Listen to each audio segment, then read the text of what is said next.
If you're applying for an EB-2 National Interest Waiver as an entrepreneur and you're going to be using a business plan in your petition, listen carefully. USCIS is not looking for just a pretty document with projections. They're looking for proof that your proposed endeavor is real and credible. In this video, I will explain what the USCIS officer actually looks for inside of your business plan, when it helps your case, and when it could actually hurt it. Let's get started.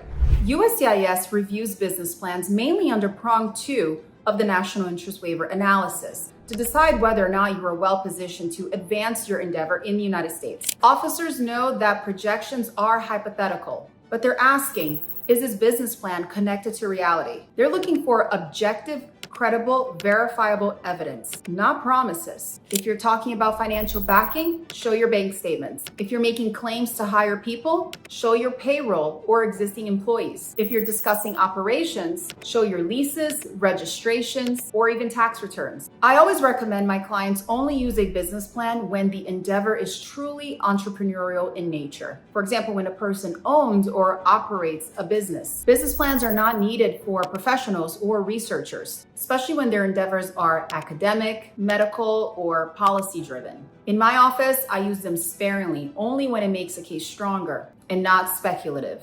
Now let's talk about what makes a business plan strong. Every statement must be backed by evidence. Projections should align with current reality. USCIS will check that the financials, hiring plan, and growth claims match the supporting exhibits. You should include clear documentation, company registration, tax ID, or incorporation papers. Payroll, W-2s, or contractor invoices really help. Include proof of funding, leases, or client contracts. And don't forget any letters of U.S. partnerships or interest. Now, if you're working on an NIW and wondering if your business plan will support your petition, or even if you need a business plan at all, I can review your case for free. I offer a free case evaluation where I look at your background, your endeavor, and how you plan to advance it to see if you need a business plan, and I help you identify the weaknesses and the strengths in your case. The link is in the description below.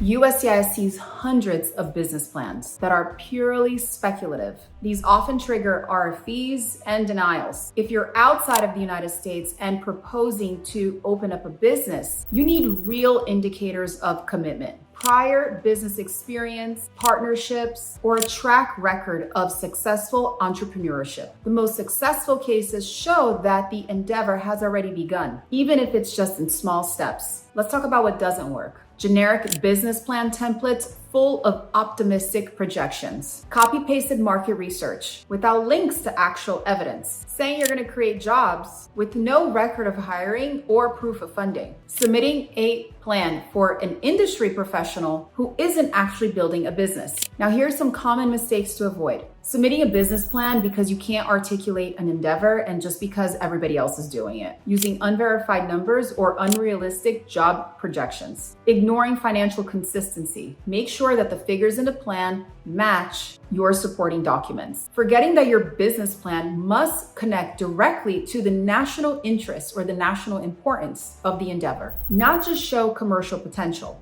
A past successful case involved a company that was already operating in the United States and refurbishing government-owned machinery for resale. The business plan in this case worked because it was supported by payroll, tax filings, employees, and proof of operations, not just projections. USCIS approved it because the plan proved a real and not hypothetical endeavor. And I argue that this endeavor was in a national interest because it was creating a circular economy. So a strong EB-2 NIW business plan isn't about how thick it is. It's about how real it is. Everything inside should point to one thing: credible, verifiable evidence of your impact in the United States. If you want to understand how this fits within a bigger picture of getting an NIW approved, especially if you don't have a US employer, make sure to watch my next video. In it, I explain how you can get an EB-2 NIW approved without a job offer. See you there.